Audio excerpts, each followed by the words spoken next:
Tallinnas toimus 25. 27. jaanuarini Rahvusvahelise Linnaarengu Assotsiatsiooni INTA 38. ülemaailmne kongress. INTA loodi umbes 40 aastat tagasi. 25 aastat tegutses selle sekretariaat Madalmaades, aga paar aastat tagasi koliti ümber Pariisi. Igal aastal korraldab organisatsiooni sekretariaat oma liikmetele kongressi, aga igapäevaselt tegeletakse seal ekspertide ja projektide vahendamisega ning hoolitsetakse selle eest, et mõttekodades arutatu ka reaalselt linnaplaneerimise strateegiates rakendust leiaks. Nous, on est une association internationale, donc avec des membres dans tous les continents. Donc, ce qui est important, c'est que nos congrès se déroulent dans différents continents. L'année dernière, on était au Vietnam, cette année en Europe. Donc, probablement l'année prochaine, on sera en Amérique ou en Afrique, parce qu'on a besoin de travailler sur des thématiques qui ont une réalité pour l'ensemble de nos membres. Et suivant le pays ou le continent dans lequel on est, on adapte évidemment les thématiques du congrès à la réalité locale. C'est une association qui regroupe des acteurs de l'aménagement du territoire, mais donc aussi bien des villes que des États, mais aussi des partenaires privés, des urbanistes, des architectes, des entreprises qui travaillent dans le transport, enfin, tous les praticiens qui sont impliqués dans le développement de la ville. This is one of the added values of such gatherings and such institutions as INTA is, because you get people from very different cultural backgrounds and very different professional backgrounds, and they put their points of view together and try to find the ways through some problems or issues together. I'm happy to see that also local municipalities, local authorities participate in such events, because at the end they are the decision makers. They decide in which direction the city will really develop. You can have great research behind, you can have lots of knowledge, but if it's not implemented at the end, what's the real usage of it?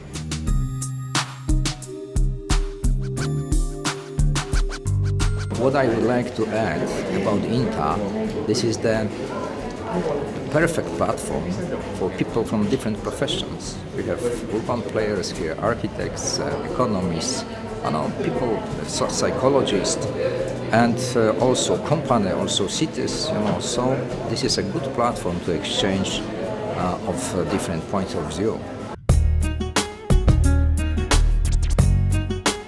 INTA tänavuse kongressi teemaks oli nutikad tulevikulinnad. Mida tähendab nutikas linn? Kas niisugune linn, kus kasutatakse palju tehnoloogiat, või tähendab see midagi enamat? Anname sõna linnaga seotud erinevate elualade spetsialistidele, kes üle maailma Tallinnasse kokku tulid. Pourquoi cette année on a choisi la thématique de la ville intelligente? D'abord parce que c'est une thématique qui est au cœur des réflexions aujourd'hui sur l'avenir de la ville dans le monde entier. Et aussi parce que le congrès cette année il a lieu à Tallinn et que l'Estonie en tant que pays et la ville de Tallinn sont à la pointe de la technologie et des réflexions sur comment rendre plus intelligent le fonctionnement des administrations et de la ville. Is Tallinn a smart city? There are very different user groups. So there are youngsters really using a lot of the medias and trying basically they really are part of this development. But I'm sure that elderly is quite detached from it. So I believe that there are two different cities and maybe the challenge is to merge this gap. So we should create events that bring these people together, or another way is of course is to inform the public and well ultimately it's just time. So it just takes time for people to start using these systems and to start to interact the city in this new way with the high city. The smart city is not about technology actually, it's about first having smart people, so it's about informing people about the city and trying to let them interact with the city. So that's what we learned this morning. I'm coming from Ljubljana, which is a medium-sized city, and in Slovenia we have quite developed the IT technology sector. And right now there is a big discussion what the smart city and innovation in the city planning means. I would say there are two different approaches. The IT sector has its own opinion, and the urban planning profession has the other opinion. And I think we came to the point in Slovenia that we try to merge both of them. For example, the IT is very much based on the technologies themselves, so developing the technologies, but urban planning is more comprehensive. So we try to insist on the fact that the city is built for the people which will need and use the technology.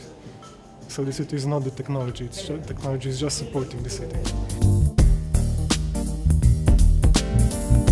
Nous pensons que l'approche centrée sur la technologie n'est pas la meilleure. Lorsque vous prenez par exemple l'Afrique, la couverture, disons, de l'Internet par exemple, elle n'est pas partout. On n'a pas la couverture téléphonique partout. La technologie n'est pas véritablement au point. Le Smart City doit être d'abord centré sur l'humain. Il faudrait que l'individu lui-même soit intelligent pour pouvoir vraiment d'abord créer la technologie, s'en servir pour pouvoir véritablement créer la ville intelligente. Et cette ville intelligente doit être inclusive de manière à ce que il y ait le bien vivre pour chacun et qu'on ne constate pas une disparité spatiale dans la délivrance des services sociaux de base aux populations. Donc les populations doivent se sentir à l'aise, doivent pouvoir être consultées, elles doivent pouvoir participer, disons, à la création donc, de cette ville intelligente. Donc l'effort à faire, c'est d'abord sur les humains, la construction du citoyen intelligent qui va pouvoir véritablement aller vers la ville intelligente. C'est un travail de long terme. Lorsque je dis par exemple, j'ai parlé de l'individu, mais il y a aussi la sécurité, d'accord? Il y a aussi la santé. Tous ces éléments-là doivent être réunis au sein dans la ville pour le citoyen, pour le rendre lui-même d'abord intelligent.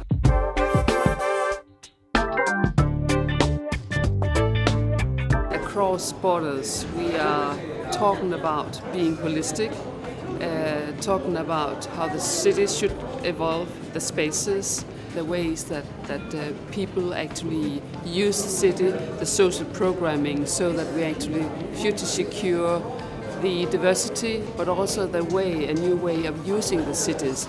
And I think it's nice that we are talking about a holistic approach as a smart approach, instead of only that the smart is technical only. It's a very important turn that we can do this in a common situation.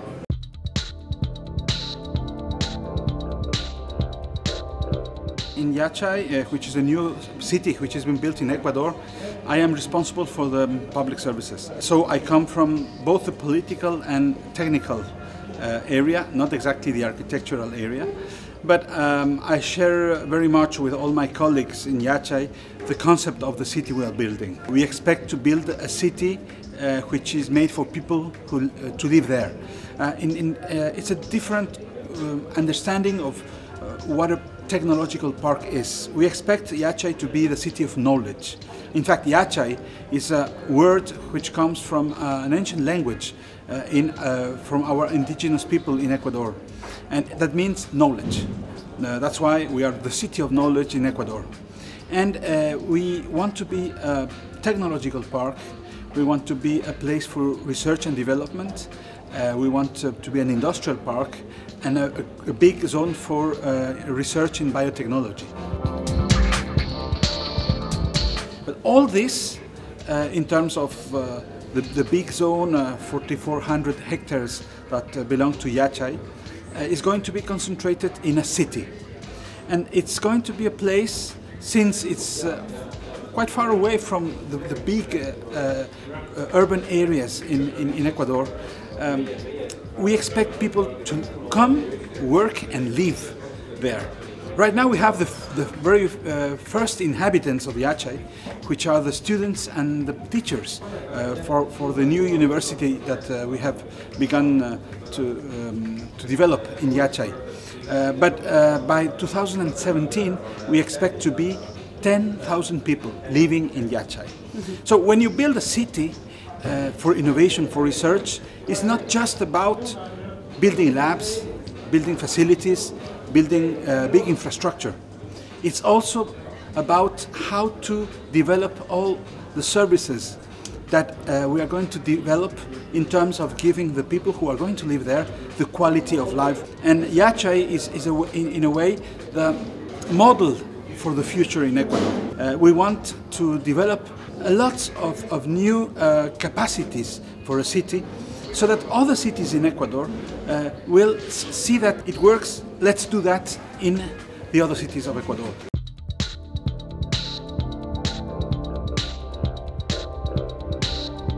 In Poland we have more than 900 cities, so every city has its own local authorities. So they're completely different situation. We have special innovation in transport, for example, in our capital city in Warsaw. We have a few other technical solutions in different cities, but we also have local authorities that are not interested in for example, in consulting a solution with people. So, like everywhere, probably in the world, we have positive and negative examples as well. Generally, yes, we try to do our city better. Je ne représente pas une ville spécialement, parce que je ne suis pas un élu, d'accord, mais je représente mon gouvernement parce que je suis un fonctionnaire de l'État. C'est les gouvernants qui doivent impulser cette politique-là pour que la ville intelligente soit construite et par le gouvernement, et par les collectivités locales, et par la société civile, quoi, les privés. Parce que l'État n'aura jamais les moyens de vraiment produire une ville intelligente. C'est dans le partenariat public-privé que cela pourra vraiment se faire. Les processus de décentralisation étant quand même assez aboutis, en tout cas en grande partie dans les pays européens, il y a une conscience de l'importance d'avoir une participation de la population pour que justement les habitants puissent donner leur parole et co-construire avec les politiques et les administrations le devenir de leur ville. Donc, je pense là-dessus que tout le monde est à peu près d'accord. Après, c'est sur la mise en œuvre que c'est toujours plus compliqué. C'est quel type de participation. Et c'est là qu'effectivement, il y a des outils technologiques qui peuvent aider à faciliter la participation. On se rend compte, grâce aux smartphones, avec différentes applications, que des gens qui n'avaient jamais donné leur avis sur leurs usages, la manière dont ils vivaient la ville, commencent à, par plein de biais différents, donner leur avis. Et ça, c'est des informations qu'on peut récupérer pour améliorer la qualité de vie des habitants. Et en réfléchissant de cette manière-là, on est en capacité d'adapter de manière plus performante l'usage de la ville et le type de service qu'on offre aux habitants.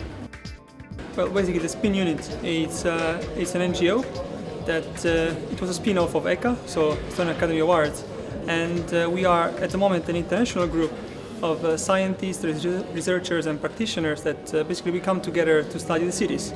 So either in Tallinn and abroad, we are trying to try to understand how people interact with the city and how we can improve the city to improve these interactions. Mm-hmm. So and create more social connections and make the city more alive and also more economically efficient. Tallinn has been spreading urban developments all outside the city, while the global trend is to create compact city. So we want the city to be compact and somehow cozy. So we wanted to have this kind of environment, and this spreading of buildings outside the city center is going to create massive problems to meet this CO2 also regulation. So the city, as we heard from the mayor, the city has to go to decrease the CO2 consumption and become a green city. But it must start from urban planning, because if people keep buying their houses outside the city, then the sprawl will go on and so on, and so the traffic will always increase. So we have this good example of public transportation. Well, we have to get persons who are outside the city already. So that's what is important. We need to connect more with the suburbs and trying to get these people using public transportation. But at the moment it's basically impossible, as understood from different studies, and why the network is not spread enough to reach these places. The main point is that all our activity to change something inside the city concerning, for example, the health or the transport or others, all of them are generally going to the main goal, and main goal is to increase the quality of life of citizen lives. 2 years ago, I prepared a project, and we won this project, in which we organized for our students 6 courses that create together a specialization concerning the city development and the city smart cities. We try to show students that not only those economic financial mechanisms are very important, but our thinking about the city as our place of living is important as well.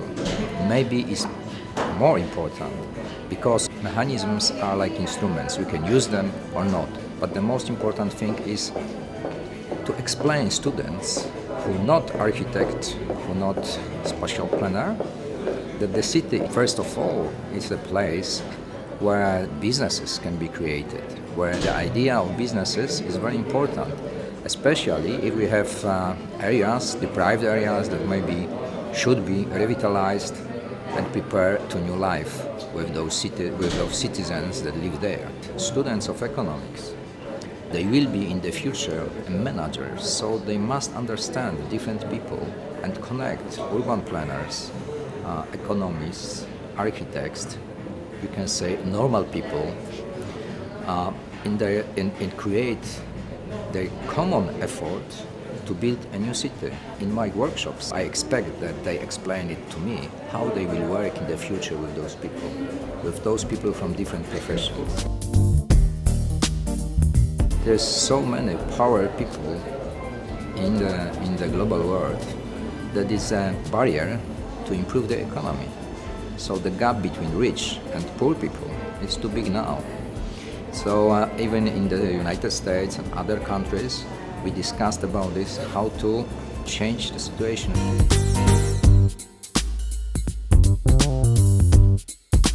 Il faut d'abord que la personne vraiment soit formée, mettre l'accent sur la formation et aussi délivrer les autres services, parce que si vous n'avez pas la santé, voilà, il faut faire que la santé soit une santé sociale. Il ne faut pas que la santé soit seulement pour les riches. Si la santé est seulement pour les riches, vous allez faire une ville qui n'est pas intelligente. Aussi, le troisième volet, facteur important pour construire une ville intelligente, c'est la question de sécurité. Et cette question de sécurité est déjà réduite de moitié ou de 2/3 lorsque déjà il y a l'inclusion sociale, il y a vraiment la délivrance des biens et services aux populations sans qu'il y ait de disparité spatiale. Quand je parle de délivrer les biens et services aux populations, j'ai pris seulement certains cas. Il ne faudrait pas que pendant que les gens dorment dans des maisons luxueuses, d'autres soient dehors en train de traîner. Donc les dirigeants doivent produire le logement, d'accord, l'habitat social, pour faire en sorte que qu'il n'y ait pas quartier de riches, quartier de pauvres, quartier de ci. Donc l'urbaniste doit travailler pour aller vers cette mixité sociale dans la conception urbaine. I think one of the big challenges is to future secure the social diversity. We have a lot of immigration in all countries from various parts of the world. And I think to make sure that we are not actually creating zones for different types of people, but we are mixing it and actually addressing both the need of poor people, rich people, and we are mixing the ownership in the way that we are dealing with also financing, so that we can rent, we can own, and so on in a mix. I think that will remove some of the ghettos from the actual city maps. I hope so. And how can an architect do that? But we can do it by in the planning. I think also the programming of cities, programming of houses and buildings, campuses, to be holistic in the approach, but also all the time train our clients to think not only in physical structures, form and aesthetic, but also at the same time train them in seeing the added value when they also address the social needs. Aesthetics is not, aesthetics as it were. Aesthetics is also holistic. So I think social aesthetics is something different, and I think we just have to invent new concepts, new terms, that we are all the time in change, and we have, as persons, architects, responsible managers, we have to all the time be in that flow. It has an implement of being much more interdisciplinary. We do that in Denmark, but I think as a goal for everyone here, wherever we are coming from, to work in different fields and work together, it somehow opens our eyes and also create a basic of innovation. I'm an architect by my background, but my specialization is in urban design. And in Slovenia, the two specializations are developing quite differently. Architecture is still quite a lot into building the monuments to the architects and so on, not really taking into account the user, the final user, while urban design as a discipline is just on the contrary. It takes the user and its needs, aspirations, perceptions, behaviors as a starting point of making any changes in the city. I don't want to be too critical to my colleagues which are in pure architecture, because there is lots of good architects nowadays too. But what I'm critical about is this making star architects which are really not focused on the user of the space. And I would say one field of architecture went quite a lot into the new technologies, making them part of the buildings, so we have smart buildings, but this discipline forgot about the people. This is the case. We need to change the paradigm.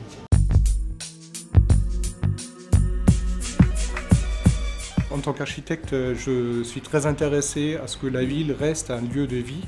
Ça veut dire de la biodiversité aussi. L'homme fait partie de la biodiversité, mais il y a aussi la nature et la faune, la flore. Et je pense qu'il faut dépasser le paradigme de vouloir faire l'opposition entre la ville et la nature. Je pense que l'homme se sentira toujours mieux s'il est dans un cadre végétal, vert. Ça veut dire les toitures pourraient tout à fait devenir des jardins. C'est vrai qu'il y a 30 ans, on avait peur que ça fuit, et c'est vrai que l'eau est toujours le plus grand ennemi du bâtiment qui est en dessous. Aujourd'hui, on peut maîtriser complètement cette étanchéité. En Allemagne, on végétalise 10 millions de mètres carrés par an. C'est énorme. En France, il y a 10 ans, il y a 15 ans, on faisait 30 000 mètres carrés. Aujourd'hui, on fait 1 million de mètres carrés déjà en France. Alors, mon cabinet est installé à Vaux-en-Velin, donc dans la banlieue de Lyon, dans un périmètre périurbain. Nous avons fait un challenge extraordinaire parce que nous avons un terrain où il y avait 100 mètres carrés de construit avant. Nous avons multiplié la construction par 5, donc nous sommes passés à 500 mètres carrés. Et initialement de 70% de surface végétalisée au sol, on est passé à 102% des surfaces végétalisées du terrain, que ce soit la toiture, les toitures, l'intérieur des locaux et aussi la partie basse qui est le parking végétalisé. Donc on peut faire beaucoup de choses avec la nature, et les gens qui passent, ils trouvent ça plutôt bien, et les gens qui regardent, parce qu'on a des bâtiments très hauts, donc ils verront toute l'année le changement de couleur, le changement de végétation. Pour eux, c'est agréable aussi.